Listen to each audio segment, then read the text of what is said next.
Pentagon Chief Pete Hegseth remains under fire over these reports of a possible war crime tonight. Video of that infamous second strike, which killed the survivors, is still being hidden by the administration. NBC reports Admiral Frank Bradley, who oversaw the attack, has told lawmakers that they concluded the boat was not actually heading to the United States at all, that it was going towards a South American country, and the alleged drugs on the boat were actually intended for a different continent, possibly Europe or Africa, but not the U.S. NBC has 2 U.S. officials and 1 person familiar with the briefings on that point, which of course explodes the entire rationale for the U.S. doing anything to that boat. Would expect, at a minimum, a review of the intelligence, and then also questions about whether the United States was in the right legal or moral position to kill all those people if it had nothing to do with our country. Bradley said Hegseth ordered the military to kill all 11 people. There was an internal list of that the U.S. has of what they believe are narco-terrorists, and thus they could be lethally targeted. That echoes the drone war era, where decisions made in Washington on paper quickly become a rationale for killing without any trial or process. Quote, while the survivors were not armed, Bradley said the mission identified the drugs as the threat to the U.S.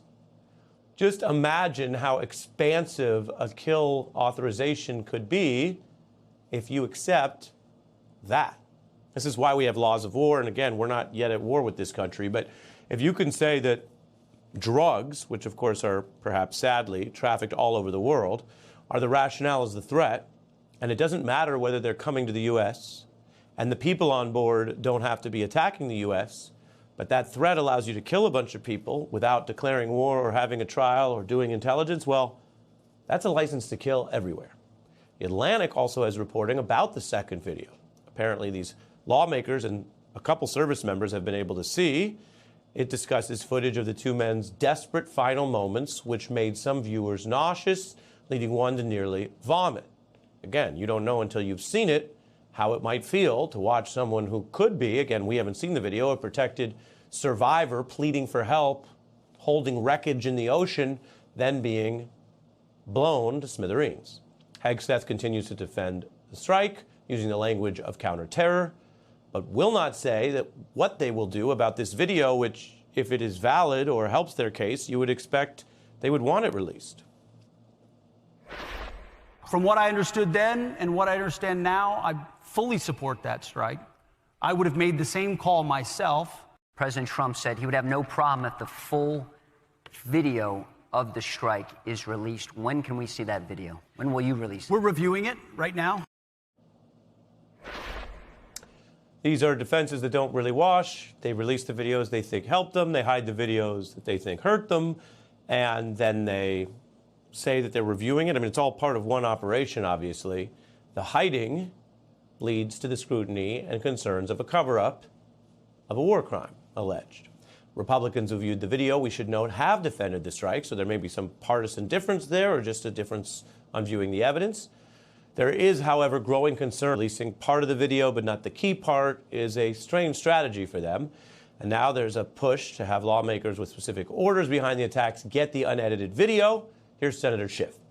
Constitutional, and killing 2 people who are shipwrecked at sea is also morally repugnant. If the Pentagon and our defense secretary are so proud of what they're doing, can people see 2 people standing on a capsized boat or sitting on a capsized boat and deliberately killed and decide for themselves whether they're proud of what the country is doing? That's a fair request and standard, and a lot's changed in our life and politics. A lot's changed in how people get information. We know all that, but this is an important issue that is clearly breaking through across the country because it touches on core questions that haven't changed because of the internet or the MAGA era. A lot of people have connections to the military in our country. You got a lot of military households, a lot of other people who interact with the military, a lot of people who have a family member or an ancestor who served bravely, and there is both pride and recognition of what our military can be and how it should be. And if there is a belief, or here we have reports and evidence, that the politicians who have come in are changing things and putting the military in harm's way or demanding it do things of which it should not do, banned by the Uniform Code of Military Justice, executing shipwreck survivors, as some of the accounts report, a lot of people think that's a big problem. And just playing tough or saying this is how it is now or this is MAGA is not cutting it. We also know the issue's breaking through because everybody's heard about it and it's become a national kind of punchline, even amidst the grim background. Saturday Night Live making fun of the country's defense secretary. Well, to answer your question, if I was just playing Army, would there be 80 dead fishermen, narco-terrorists in Venezuela right now? Next question. Yeah, so is 80 the official death toll? Well, is 80 the official? No, it's 67, 67. Idiot. We're back now with retired four-star General Wesley Clark, the former NATO Supreme Allied Commander. Welcome to you. Your view on where the military stands and needs to go on this boat attack. First of all, I think we need to see all of the evidence. That evidence is not out there yet. The video certainly is important. Also, the orders that were given to Admiral Bradley by Secretary Head said there should be an operations plan with orders in it, and it would have rules of engagement in it. Even though the Secretary said he doesn't respect them, legally there's always rules of engagement in there. It's really hard to make a judgment until you've seen those things. Right now, it's split along partisan lines. I understand that. That's the way commander-in-chief or the chain of command, and obviously, you have to do that within the bounds of the law. And as far as the streets that stopped clapping. The Remove the Regime protests in Washington, D.C. mark a turning point in Trump's presidency.